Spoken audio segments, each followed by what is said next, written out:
Olá pessoal, Redia CBA passando a timeline de vocês e hoje eu quero contar a minha história para vocês, né? Como tudo isso começou, desde o começo. Algumas pessoas já me conhecem, eu tenho um canal lá no Instagram, onde eu publico algumas coisas sobre empreendedorismo feminino, sobre a Olia Cosmética, né? Que vem trazendo esse revolucionário clube de vantagens onde as mulheres conseguem ter renda extra, né? Trabalhando com a Olia. Mas eu quero contar a minha história para vocês desde o começo, desde quando tudo começou. E para contar isso, tem que contar desde quando eu nasci, lá da vida dos meus pais. Eu espero que vocês tenham um pouco de paciência e fiquem aqui comigo um pouco. E não é uma história assim tão, como é que diz, impressionante, mas é uma história interessante, tá? Então, tudo começou, acho que lá em 1987, né? Que foi o ano que eu nasci. Eu nasci em Peixoto de Azevedo. Eu não sei se vocês sabem, mas Peixoto, naquela época, era uma cidade muito explorada pelos garimpeiros na busca pelo ouro, né? E minha mãe veio do Nordeste à procura de uma perspectiva melhor de vida e veio para o Mato Grosso, né? Mato Grosso sempre foi um lugar assim onde as pessoas olharam muito bem para o Mato Grosso, em questão de crescimento de vida, né, financeiro, buscando algo melhor. E aí quando ela chega lá em Peixoto de Azevedo, trazida por um primo, se eu não me engano dela, ela conhece meu pai, que já estava lá na cidade. Meu pai, por sua vez, ele era um rapaz que ele era como se fosse um mercador daquela época, né? Cacheiro, viajante que diz. Ele vivia de cidade em cidade, vendendo coisas, né? Ele era um vendedor ambulante, de rodeio em rodeio, cidade em cidade, sempre vendendo alguma coisa. Então aí já começa a história do empreendedorismo, né? Porque já tá no sangue, vamos dizer assim. E aí ele se conhece, acaba se casando e em 1987 nasce essa pessoinha linda aqui que vos fala, né? A Eide. E eles ficaram lá nessa cidade mais ou menos, eu acho que uns 2 anos depois que eu nasci. E depois que eu nasci, esses 2 anos passaram, né? Eu fui acometida de uma doença que foi o que fez eles saírem de lá de Peixoto. Por ser uma cidade perigosa também, por ser uma cidade. Toda cidade que é onde está crescendo por em volta de busca de minério se torna um pouco mais perigosa e violenta, né? Meu pai sempre contava que sempre aparecia pessoas mortas, né, na rua e tal, aquelas histórias. E aí eles vieram embora de Peixoto e foram para Várzea Grande. Chegando lá, meu pai tinha um dinheiro, investiu esse dinheiro numa pequena mercearia e minha mãe ficava ali cuidando daquela mercearia e meu pai continuou trabalhando como camelô, né? E assim foi até enquanto eles ficaram juntos, que foi em torno de mais ou menos 7 anos.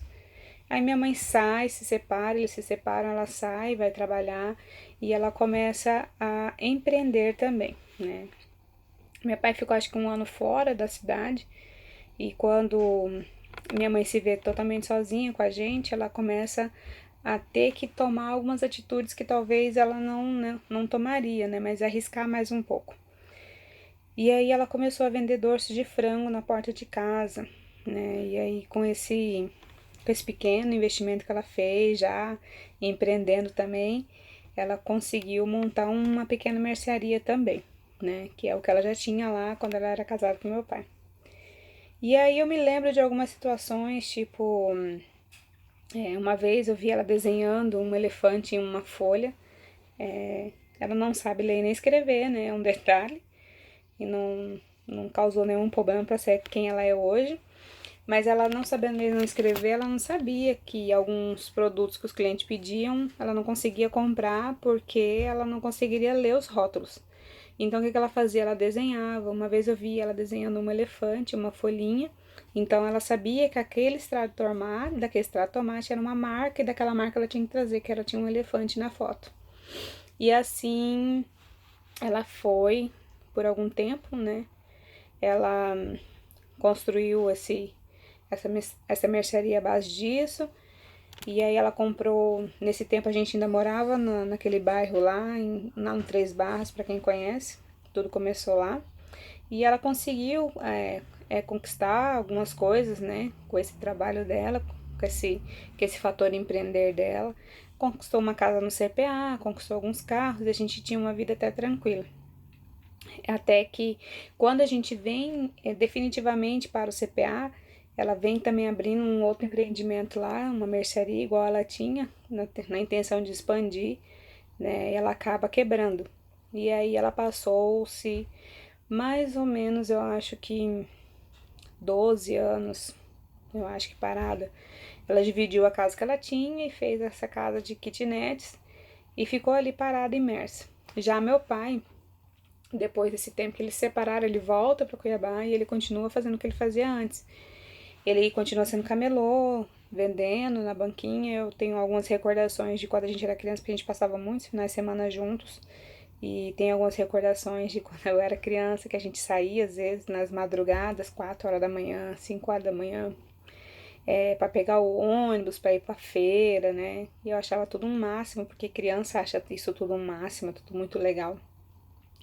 E aí a gente ia pra feira e chegava lá, armava o esqueletinho da banca e jogava a tendinha azul e colocava os produtos ali em cima e aquele griteiro de feira, né? Hoje quase não se vê muito isso, mas naquele tempo tinha muito griteiro nas feiras. Olha o peixe, olha esse. E era a forma de se comunicar, né? Era a forma atenuante de se comunicar naquela época que a gente tem no nosso formato hoje, as nossas comunicações, que são via televisão, rádio, mas a forma mais abrangente era gritando mesmo, né? E aí ganhava quem gritava mais, quem tinha o preço melhor. E assim eu cresci nessa toada. Achava super legal, para mim era o máximo estar na feira, eu adorava ir pra feira. Era assim algo sensacional. E, e aí, voltando lá na história da minha mãe, ela quebrou, passou esses 12 anos, e aí um dia ela resolveu fazer um curso de cabeleireiro. Ela fez o seu curso de cabeleireiro e ela montou um pequeno salão lá na porta da casa dela, mas as pessoas quase não davam muito crédito para o trabalho dela.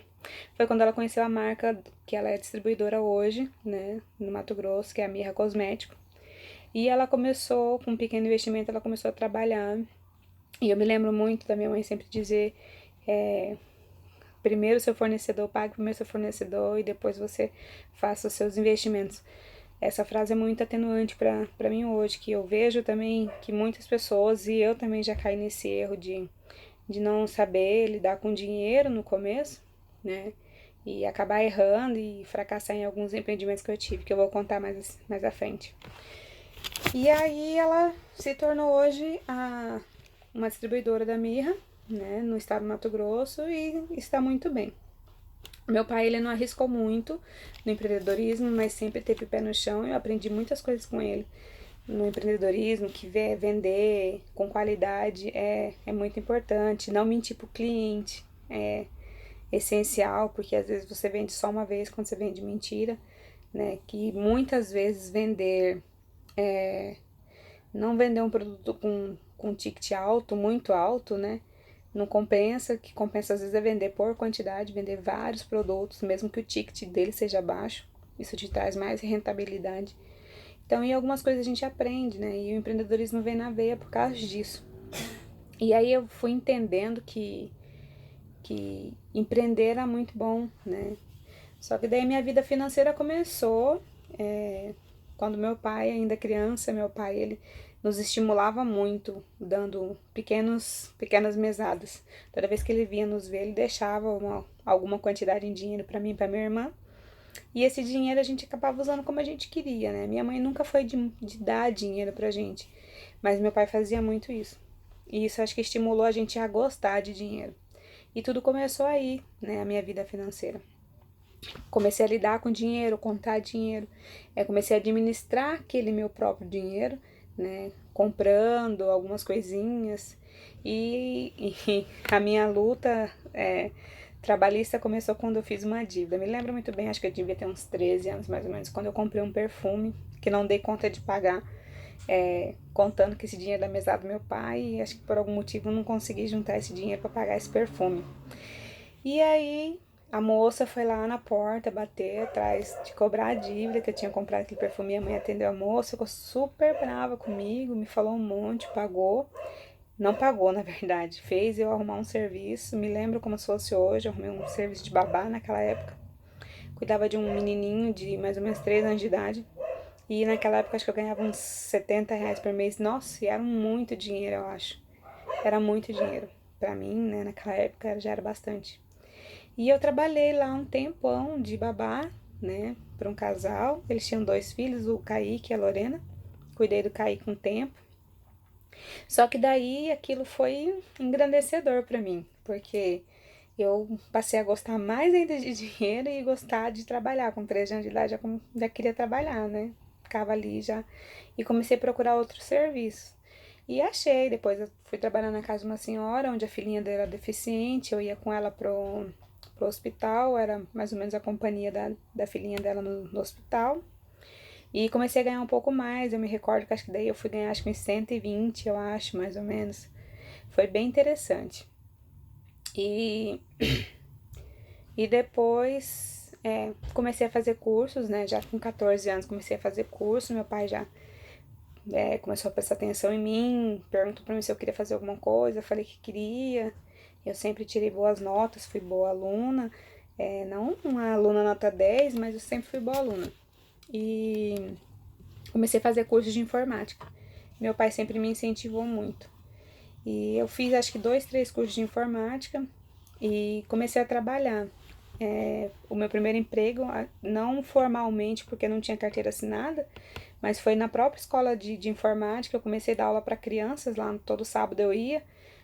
Eu terminava o curso, e depois que eu terminava o curso, eu ficava dando aula para crianças. E ali eu comecei a ganhar mais, né?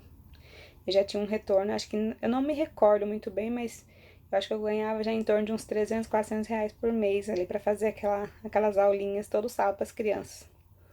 E foi bem legal porque tudo começou, né? Aí você já começa a se sentir importante, você se veste uma camisa, você se sente um pouco mais importante, sente alguém na vida. Depois tive outros empregos, né?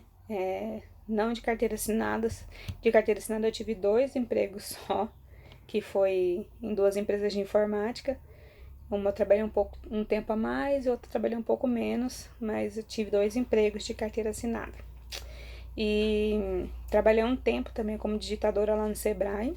E lá no Sebrae foi enriquecedor para mim trabalhar lá, porque lá eu tive contato com muitas pessoas, né? Assisti a muitas palestras e aquilo abriu muito a minha mente, mas muito mesmo. Comecei a ter outras visões de mercado, entender muita coisa. E aí,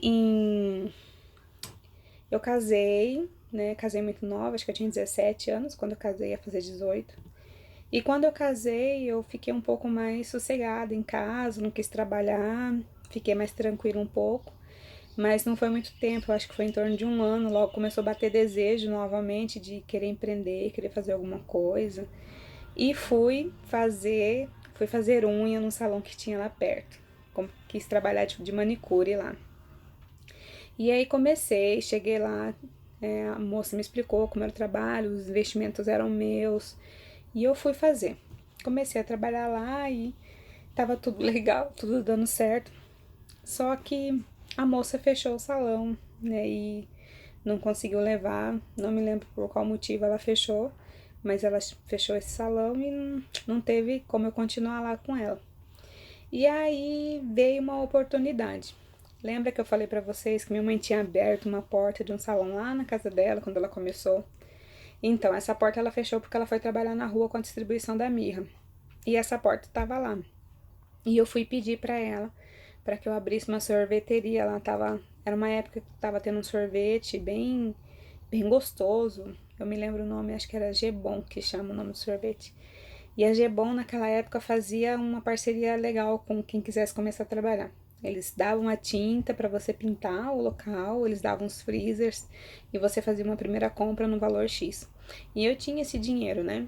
Eu peguei, fui lá, pintei. Eu lembro que eu mesmo pintei o espaço e os freezers chegaram, coloquei sorvete lá. E no começo foi, acho que os 2 primeiros meses foi assim, muito legal, né? Eu tava lá perto da minha mãe e tava trabalhando, empreendendo meu próprio negócio, meu primeiro negócio, que foi a sorveteria.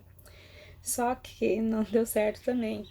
Passaram alguns meses, eu fui Fui me ajustando porque eu não sabia ter controle do que eu gastava, eu não sabia controlar esse dinheiro. Todo dinheiro que eu pegava, eu gastava, era meio desvairada da cabeça. Não escutei alguns conselhos que a minha mãe me deu e acabei fazendo algumas besteiras com o dinheiro. E isso é super normal, sabe? Porque muitas vezes a gente começa a empreender muito novo, você que está empreendendo, que é jovem, que começou a empreender agora, eu aconselho sempre você parar e escutar os mais velhos e quem já começou a empreender na sua frente, dar um pouquinho de credibilidade para essas pessoas, porque elas já passaram por algumas situações que você passou. Muitas vezes a gente começa, quando a gente é jovem demais, que a gente começa a empreender muito jovem, isso acontece com muitos. Começa a ganhar dinheiro, começa a ganhar bastante dinheiro e acha que dá para gastar tudo aquilo que ganha. E não dá. Quando você está empreendendo para você, você tem que entender que nem tudo que você ganha você pode gastar, né? 100%. Você não pode contar. A gente conta muito que assim, amanhã vai entrar a mesma quantidade ou até mais, né? E não é assim. Né? No ramo do empreendedorismo, empreender tem riscos, né? E os riscos às vezes nos custam muito caro, às vezes custa a cabeça, né? Custa o fechamento da porta que você abriu. E eu não tinha essa noção, né? Na verdade até tinha, mas estava um pouco desvairada demais porque achei que tudo que eu estava ganhando estava muito bom e eu podia gastar porque estava tudo certo. E não estava tudo certo, né? Eu esqueci daquela velha regrinha que a minha mãe tinha me ensinado lá atrás. Primeiro o seu fornecedor e depois você gasta, você investe no seu estoque e depois você gasta. É assim que funciona. Pois bem, a minha porta lá fechou da sorveteria. Mas tá tudo bem, né? A gente tentou, fiquei triste, não era o que eu queria. É, fiquei com algumas dívidazinhas, mas consegui resolver logo, não foi coisa muito grave. E aí logo, logo apareceu uma oportunidade, uma vontade de empreender novamente. Foi quando eu abri uma marmitaria. E lá na marmitaria eu fui com a cara e com a coragem, porque eu não tinha dinheiro, eu só tinha vontade. E eu tinha apoio dos meus pais. Meu pai naquela época e da minha mãe. E aí eu fui, eu lembro que meu pai andou um monte comigo, a gente procurando um ponto lá no centro, porque a gente queria um ponto no centro e tal. E aí a gente achou um ponto até perto de onde ele trabalhava. E eu tinha muita vontade, eu me lembro. Comecei a prospectar clientes, fui atrás de clientes, consegui um órgão público para trabalhar junto com a gente, né?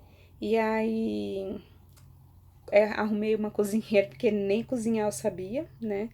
E é um erro também, né? Que eu já vou ditando aqui já de cara. Eu penso muito assim hoje, porque a gente tem que saber o que faz.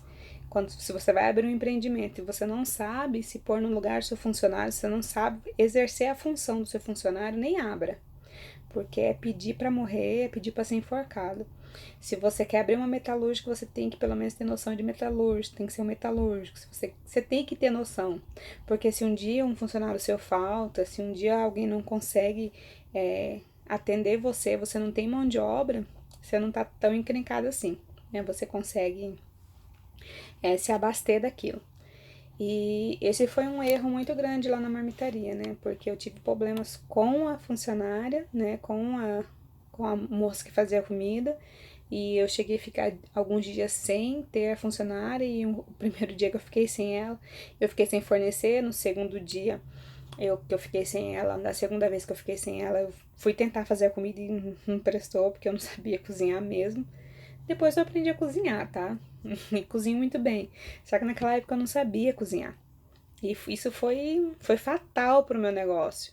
E é o que eu digo sempre: saiba fazer o que você está empreendendo. Porque você tem que saber fazer, para não ficar refém na mão de outras pessoas. E, e foi isso, né? Foi muito isso mesmo, né? Da marmitaria. E foi que não deu certo. E a gente acabou fechando. E aí o terceiro empreendimento que eu tive foi. Terceiro não, né? O quarto. Já estamos no quarto. O quarto empreendimento que eu tive foi um lava-jato.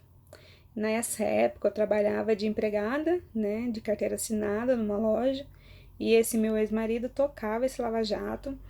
E ele não queria mais porque ele estava estafado. Ele tocou durante um ano e estava estafado, não queria mais. Eu sentei, fiz as contas e falei assim: bom, eu acho que compensa eu sair do meu serviço e tocar o Lava Jato, porque rendia um dinheiro interessante. E eu peguei e fui, menina, fui tocar esse Lava Jato. Tá certo que eu conquistei muitas coisas lá e foi um empreendimento onde eu mais aprendi e onde eu consegui ficar por mais tempo, né? Se você perguntar pra mim assim se deu certo, eu vou falar pra você que deu certo. Porque eu conquistei várias coisas lá, não só conhecimento, mas aprendizados. Conquistei várias coisas lá mesmo. E, e o mais importante foi que eu consegui também conquistar algumas. A minha independência financeira começou ali, né? Eu fiquei lá durante 5 anos e lá eu aprendi a gerir pessoas, porque dentro do Lava Jato, dentro de empreendimentos como esse, a gente lida com rapazes, às vezes, que tem problemas com droga, com álcool, e você ter que gerir esse tipo de pessoas é complicado, não é fácil, você tem que ter um jogo de cintura muito grande, ainda mais eu como mulher, né, a gente ter, se posicionar perante a um homem ou um adolescente que às vezes nem respeita os pais e o pai e a mãe, e você tá ali nesse papel engajado, trabalhando junto com ele no tete a tete. Lá também tive que pôr a mão na massa, tive que aprender mesmo como limpava um vidro, como limpava um carro por dentro, como lavava um carro por fora. E várias vezes tive que fazer isso sozinha, porque naquele meu outro empreendimento, vocês lembram que eu falei que eu não sabia cozinhar e dei com burros na água, né? E já lá no Lava Jato não, eu já entendi que eu tinha que saber fazer, então eu já me providenciei em aprender mesmo, e não importar que as pessoas pensavam, que as pessoas deixavam de pensar. E fui tendo mais controle de estoque, aprendi a ter controle de estoque, porque é muito importante, quem começa a empreender tem que ter todas essas noções, tem que saber de gestão um pouco. Um pouco, eu digo que 50% de empreendedorismo você tem que saber de gestão, porque se você não souber de gestão, você pode até ter dom, pode até ter feeling, pode até ter o que quiser ter, mas se você não entender de gestão, você vai falir, você vai fechar essa porta. Então é importante você saber de gestão. Entender que o produto dá para tantos dias, entender que ele está perto de acabar, entender que tá na hora de comprar de novo, entender que o dinheiro que você está guardando vai servir para fazer as novas compras. E isso é muito importante. E eu, como eu disse, aprendi a gerir pessoas, né? E também porque tinha dias assim que, como é que eu vou explicar? Tinha dias que eu tinha mais movimentos e dia que não. Os começos da semana, geralmente segunda-feira eu tinha um movimento maior, mas na terça e na quarta não. Mas quando chegava na sexta e no sábado eu tinha um movimento maior. Então eu sempre tinha que ter os meus coringas na carta da manga, os funcionários que eu ia chamar para esses dias para trabalhar para mim, sem ter que colocá-los no fixo, entende? Então, assim, esse gerenciamento de estoque, esse gerenciamento de pessoas, eu tive que aprender meio que na marra, mas não foi tão sofrido, porque como eu já vinha de outros, né, aprendendo de outros tombos, de outros fracassos, a gente vai ficando um pouco mais esperto. Os fracassos, eles servem para que a gente fique um pouco mais esperto, tá? É importante, às vezes, fracassar em alguns casos. Tem um cara que fala muito de empreendedorismo também, ele é um norte-americano, e ele fala assim que o empreendedor de verdade ele vai fracassar pelo menos 5 vezes antes de abrir o seu próprio negócio. E não sei em que pé você tá aí, né, vendo a minha história, mas eu passei por esses 5 e eu estou no meu quinto negócio agora, e eu creio que agora foi, né, de verdade. E então ali, desse empreendimento que eu tive lá no Lava Jato, eu consegui comprar casa, eu consegui comprar carro, moto, eu consegui viajar, eu consegui várias coisas que eu não ia conseguir em outro lugar, né? Que eu não tinha conseguido antes também. E para mim foi bem significante, foi muito prazeroso. Até um tempo, né? Porque daí a gente começa a trabalhar muito, a gente começa a focar muito, a gente quer mais, a gente quer mais. E eu tinha muita vontade de estudar nessa época. Eu lembro que eu tentei estudar por 2 vezes, não consegui, porque às vezes a gente tenta fazer duas coisas ao mesmo tempo e não dá. E aí quando eu fechei o Lava Jato, foi extremamente por questão de que eu estava doente mesmo, eu estava psicologicamente assim muito cansada, muito estressada. Era um, era um baque assim muito forte para mim, que sou mulher e às vezes tinha que cuidar de casa, ainda tinha outras coisas. E assim foi durante 5 anos. Mas se eu pôr na balança, eu conto pra você que pra mim foi bom, foi enriquecedor e deu super certo, né? E aí eu me lembro que depois do Lava Jato eu me separei e aí eu fui estudar. Aí eu virei estudante. Passei 4 anos no Paraguai, lá em Pedro Juan, né, estudando medicina. E quando eu cheguei lá para estudar, eu sempre tive vontade de estudar e quando eu comecei a estudar para mim foi assim encantador, foi uma descoberta nova, aquilo preencheu minha alma, meu coração, e eu pensava toda a vida que eu ia ser médica, né? Só que quando as pessoas me perguntavam, e aí, que área você vai escolher? O que você vai ser? Eu falava assim, eu acho que quando eu chegar lá em Cuiabá eu vou abrir um hospital e vou botar fulano, ciclano e voltando para trabalhar para mim. Olha só o pensamento da empreendedora, nunca foge, né? A gente nunca foge da toada. Depois a gente vai desmificando essas coisas. E aí eu tinha vontade, muita vontade de ser psiquiatra, né? Mas sempre com a cabeça no empreendedorismo, de ter um hospital, de ter meus colegas trabalhando para mim, já conheci os bons profissionais ali. E eu queria levar todo mundo para Cuiabá para trabalhar comigo no meu hospital que eu ia ter lá. Então esses eram os meus pensamentos, né? E aí eu eu perdi meu pai tem 2 anos. E quando eu perdi meu pai, há 2 anos atrás, eu me vi meio sem chão. Eu estava lá estudando, eu recebi a notícia e tive um período de luto muito grande, que foi mais ou menos uns 2 anos. Dois não, foi de um ano. Foi um período longo de luto. Entender a morte dele, a separação que a gente passou, foi muito difícil para mim. E aí foi quando a minha mãe me fez a proposta de vir para Cuiabá e ficar um ano descansando, dar uma pausa de faculdade, porque a faculdade de medicina ela suga muita gente, ela cansa muita gente. É uma profissão que você tem que se dedicar muito. E eu no começo eu ainda relutei ainda em falar, não, eu não vou parar, eu tenho que continuar e tem que ir. Só que chegou um momento assim muito crítico, né? Que eu fiquei muito mal, assim, psicologicamente, que eu não conseguia mais ficar longe de casa, porque às vezes você fica longe de casa, longe da família, aí você sofre um pouco mais. E eu resolvi aceitar esse convite dela, de ficar lá um ano ajudando ela lá no escritório.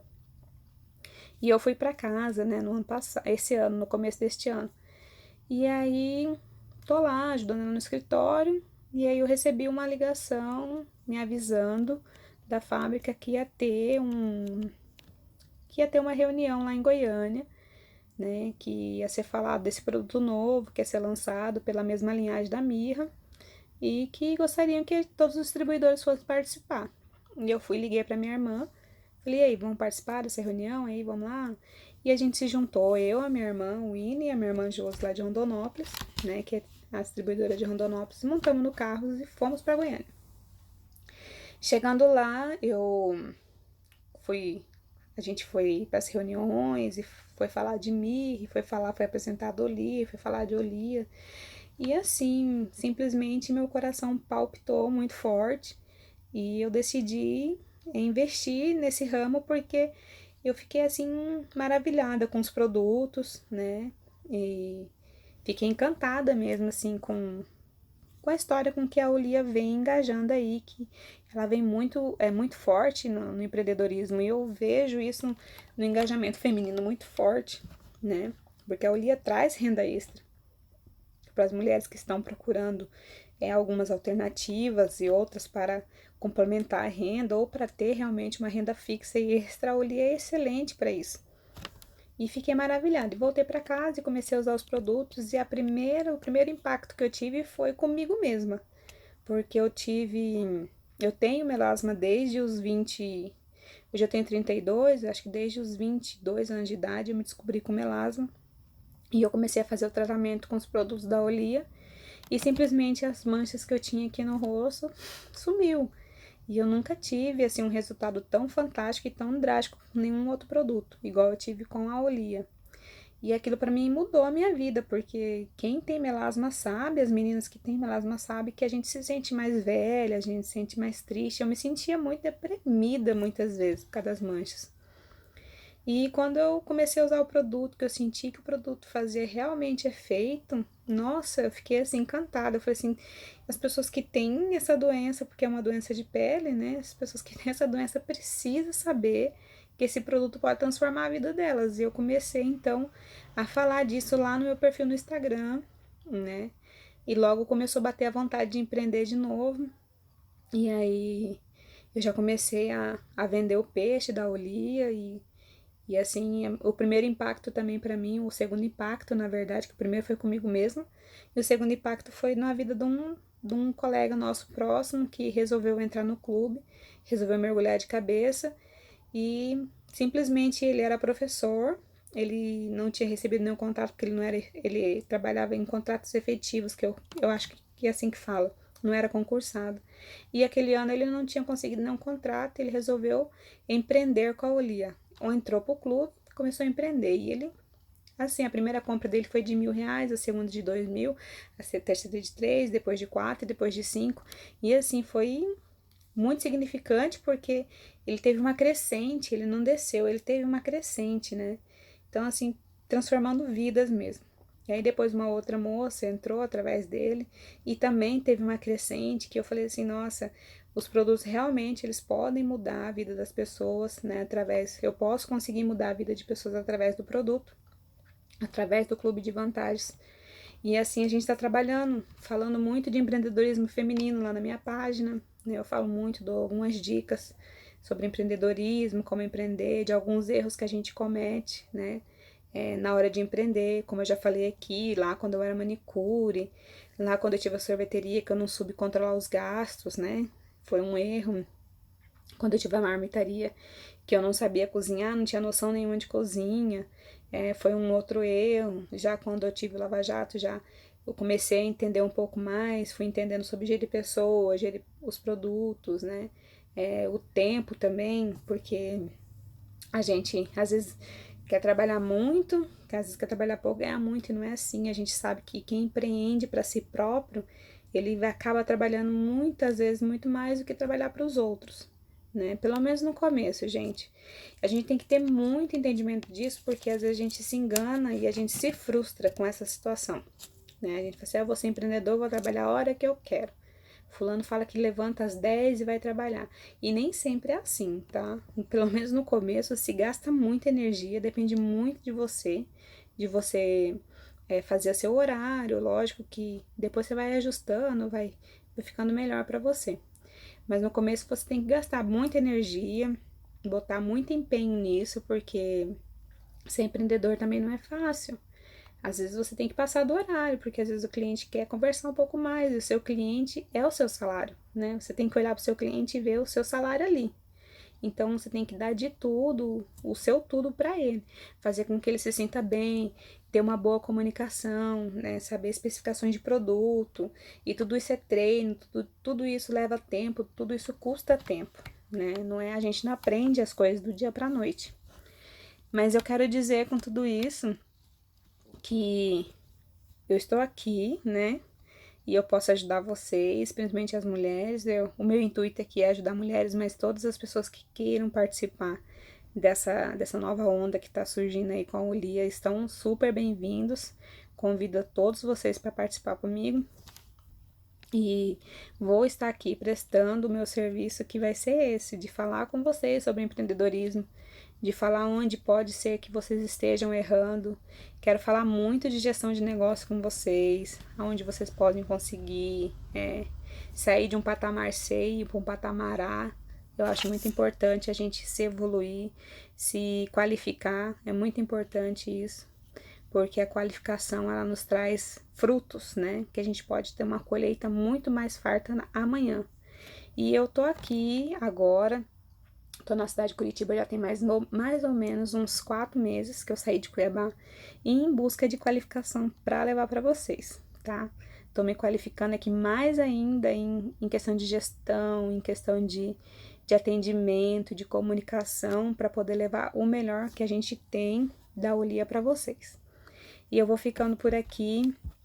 Agradeço a atenção de vocês, né? Foram mais de 30 minutos aqui falando com vocês a respeito da minha vida, para que vocês possam me conhecer e entender um pouco qual é a autoridade que eu tenho para estar falando com vocês sobre empreendedorismo, tá?